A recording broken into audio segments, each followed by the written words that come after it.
Let's talk about a really powerful idea. What if the biggest things holding you back in life aren't out there in the world, but are actually right inside your own head? You ever have that feeling? Like you're on a treadmill, you're putting in the work, you're running hard, but you look around and realize you haven't actually gone anywhere?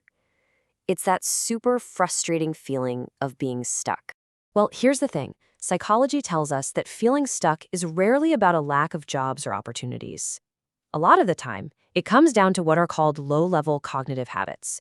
These are basically ingrained ways of thinking that, without us even noticing, put a ceiling on our growth.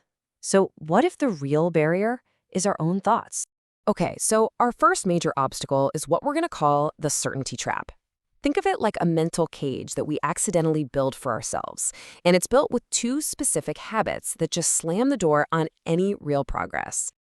And those two habits are extreme certainty and cognitive rigidity. Let's break down that first one. Wow, that is a pretty blunt quote from the source material, isn't it?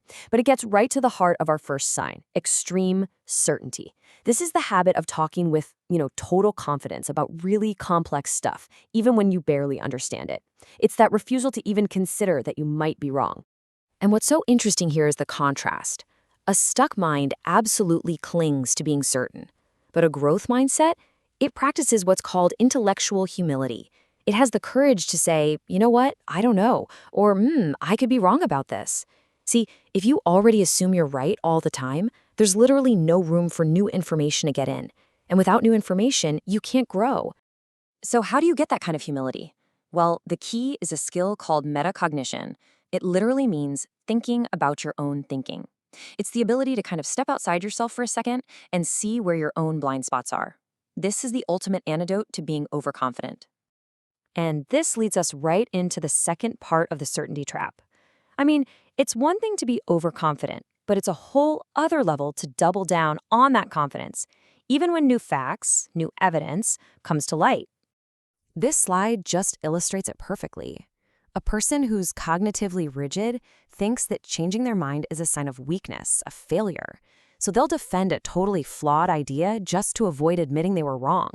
But someone with high cognitive flexibility, they get it. They understand that changing your beliefs based on new information isn't weakness at all. It's actually one of the clearest signs of intelligence you can find. All right, let's move on to our next mental roadblock, the simplicity trap. Look, our brains are wired to love shortcuts, but when we lean on them too much, we can end up trapping ourselves in a world that's way smaller and, honestly, a lot less true than reality. Oh man, this is such a recognizable habit, right? How often have you heard someone say, "Oh, it's just common sense"? A lot of the time, that's not a sign of wisdom. It's actually a defense mechanism to avoid the hard work of really thinking about something. It's a way to end a conversation, not to understand it better. So a stuck mind falls into black and white thinking. It boils these huge, complex issues down into simple little slogans. On the other hand, a growth mindset uses what's called divergent thinking. It doesn't look for that one simple answer. It actively goes out and looks for multiple perspectives to get a much richer, more accurate view of the problem. So what exactly is this divergent thinking? Well, it's the mental skill of taking a single problem and, instead of going straight for an answer, exploring it from all these different angles to come up with a whole bunch of unique solutions.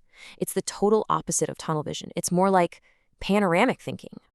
Now, the other side of this simplicity trap is just as dangerous. It's the habit of just finding the easiest, simplest target to blame for our problems. And this quote, it just nails why that's so terrible. When you refuse to look inward, you're pretty much just handing over control of your own life. And that's the core difference right here. Chronic blame shifting basically puts you in the passenger seat of your own life. You're just along for the ride. And hey, everything bad that happens is somebody else's fault.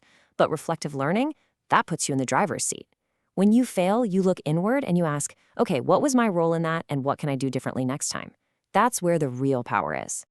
And now we have arrived at our final trap. And you know what? This might be the most fundamental one of all. This is the one that can shut down the whole engine of growth before it even gets a chance to turn on. I absolutely love this metaphor. I mean, think about it.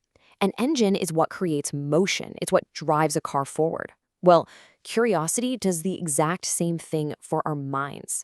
Without it, we're just standing still. We're stuck. And here's what that looks like in action. A stagnant mind is comfortable.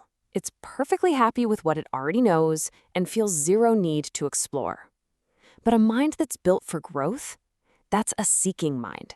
It has this powerful, almost restless need to understand the why behind things, even when the answers are complicated or kind of uncomfortable. And the results of losing your curiosity are just stark. You stop asking questions, you lose your interest in new ideas. Before you know it, you're actively avoiding anything unknown. Your mind has just stopped seeking, and because of that, it has stopped growing. Okay, so we've identified the traps. The big question now is, what do we do about it? Are some people just wired this way? Well, the good news is a huge resounding no. There is a clear path forward. Listen, this right here might be the single most important takeaway from all of this. Being stuck is not a life sentence. It is not a permanent flaw in your personality. It is simply a pattern of thinking. And just like any other habit, a pattern can be noticed, it can be interrupted, and it can be rewired. The whole journey to rewiring your mind really just starts with one single thing.